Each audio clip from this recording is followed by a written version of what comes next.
to my bookmark. There's on a different page, but I believe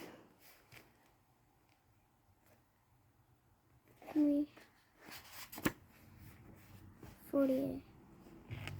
Okay, so I'm going to read page 48. A new beginning. We don't see Mac for 2 days. When he returns, he doesn't talk about Stella. Mac says he is anxiety. He says anxiety to reach Ruby some tricks. He says the billboard is bringing in more visitors. He says it's time for a new beginning. All afternoon and into the evening, Mac works with Ruby's. Ruby's feet are looped with a rope so she cannot run. A heavy chain hangs off her neck. Mac shows her Stella's ball, her pedestal, her stool.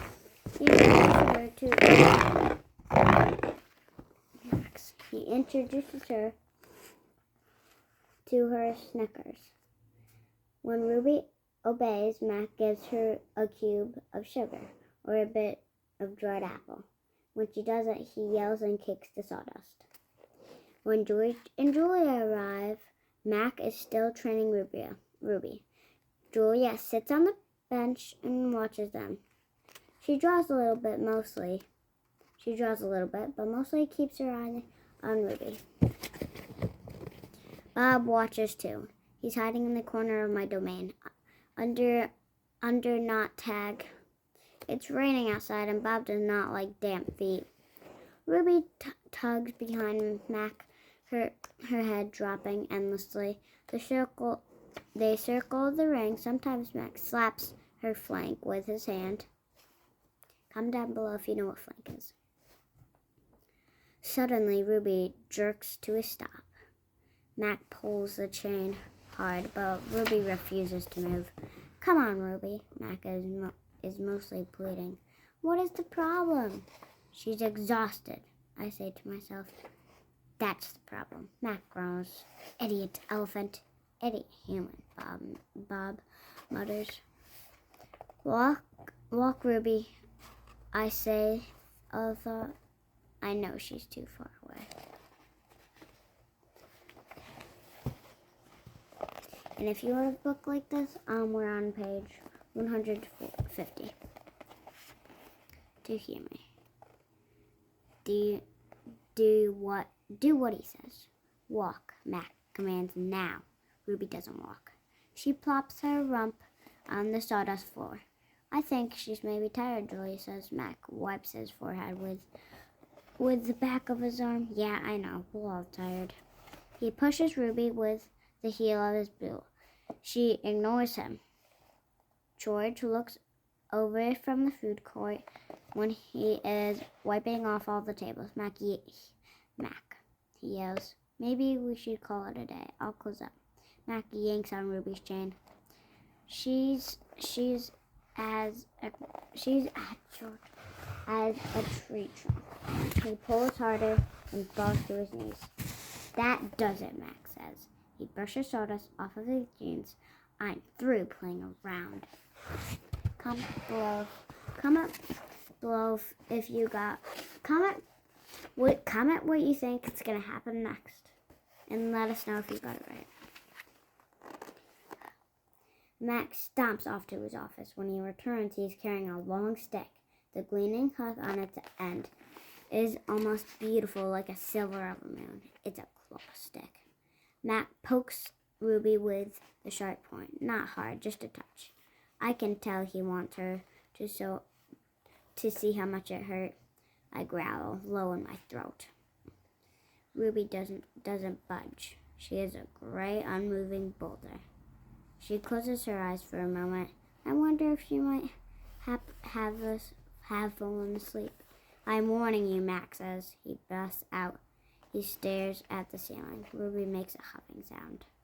Fine, Max says. You want to play it that way? 152. He draws back the claw stick. No, Julia cries. I'm not going to hurt her, Max says. I just want to get her attention. Bob snarls. Max swings the hook slices in the air just a few inches above Ruby's head.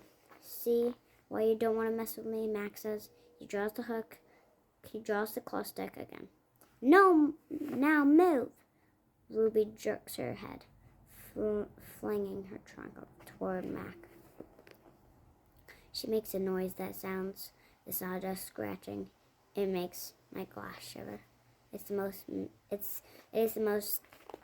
is the most beautiful mat I've ever heard. Ruby's trunk slaps into Mac. I don't see exactly where she strikes him. Somewhere below his stomach, I think. And I know it must be uncomfortable because Mac drops the claw stick and falls down on the ground and curls up into a ball, howls like a baby. Direct hit, Bob says.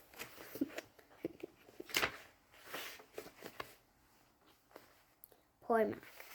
Mac groans. He stumbles to his feet and hobbles off toward his office.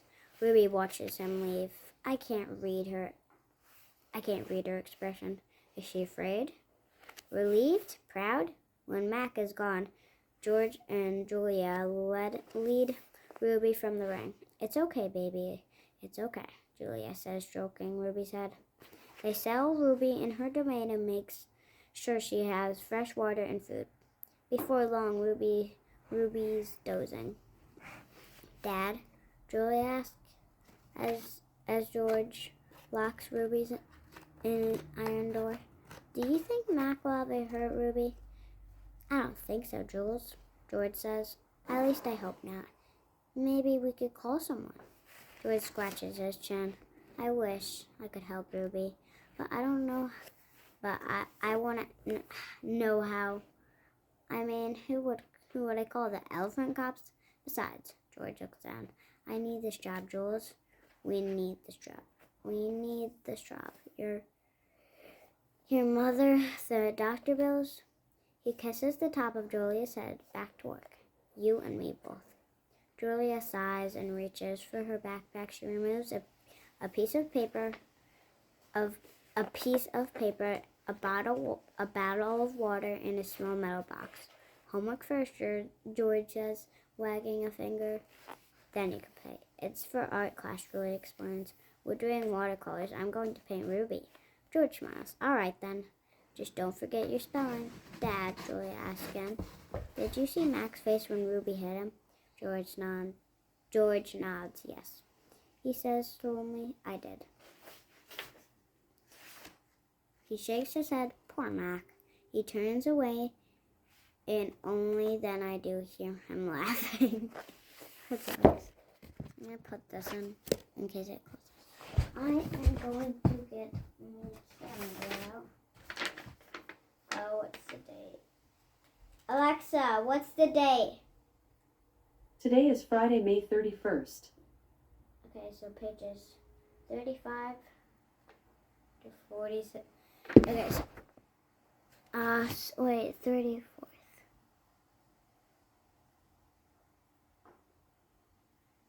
Oh, okay, so 148 to 165. Okay. Colors. Julia opens the metal box.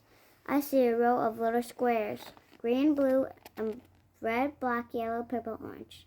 The colors seem to grow. She pulls out a brush with a with a thin tuft of a tail at its end.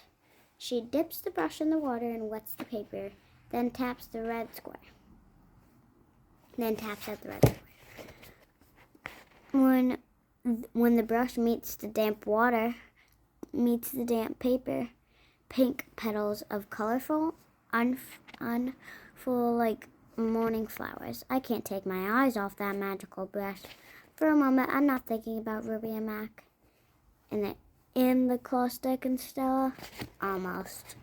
Julia touches the red again, then the blue, and there suddenly is the purple of ripe grapes. She touches the blue, and her paper turns to summer sky. Black and white, and now I see she is painting a picture of Ruby. I can make out her floppy ears, her thick legs. Julia stops painting. She takes a few steps back, hands on her hip, gazing at her work.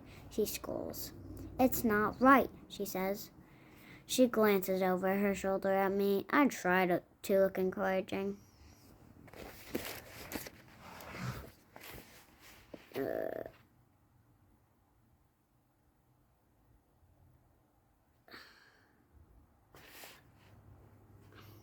Julie starts to crumble up the paper, then recognizes it instead. She slides it into my cage at the spot where my glass is broken. "Here you go," she says. "A Julia original. That will be worth millions someday." Gingerly. I pick up the paper. I do not eat a single bite of it. "Oh, hey, I almost forgot." Julia runs to her backpack. She pulls out 3 plastic jars. 1 yellow, 1 blue, 1 red. She opens the jars and... What are you doing? This is Smokey the mama. I'm trying to read here.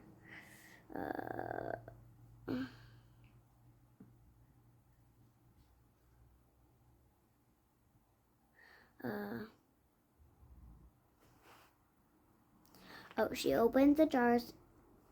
An odd, not food smell hits my nose. Julia pushes the jars one by one through the opening. Then she slides the paper through. "These are called finger paints," she says. My aunt gave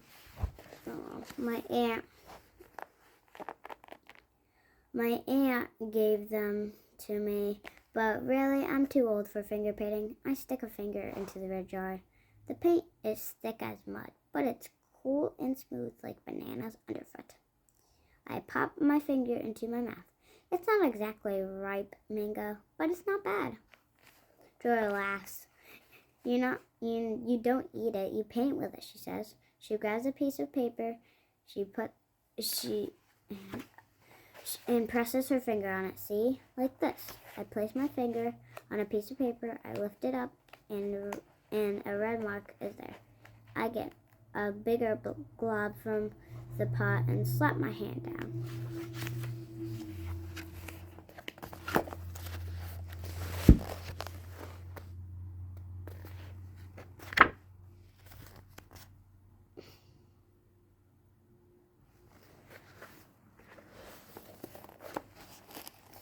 On the page,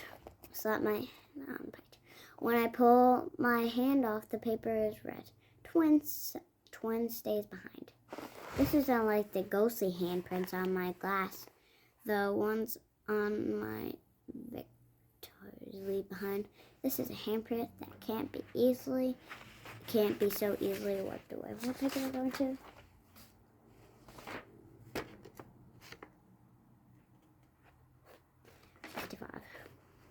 A bad dream. I lie awake, peeling dried red paint off my fingers. Bob, who accidentally walked on my paintings, is licking his red paws. Every so often I glance over the empty ring. The claw stick glance in the moonlight. "Stop! No!" Ruby's frantic cries startle me. "Ruby," I call. "You're having a bad dream. You're okay. You're safe." "Where's Stella?" she asks, gumping the air. Before I can answer, she says, "Never mind. I remember now." If you don't remember, I didn't read this, but Stella died. Stella was not the mom of Ruby, but the big elephant.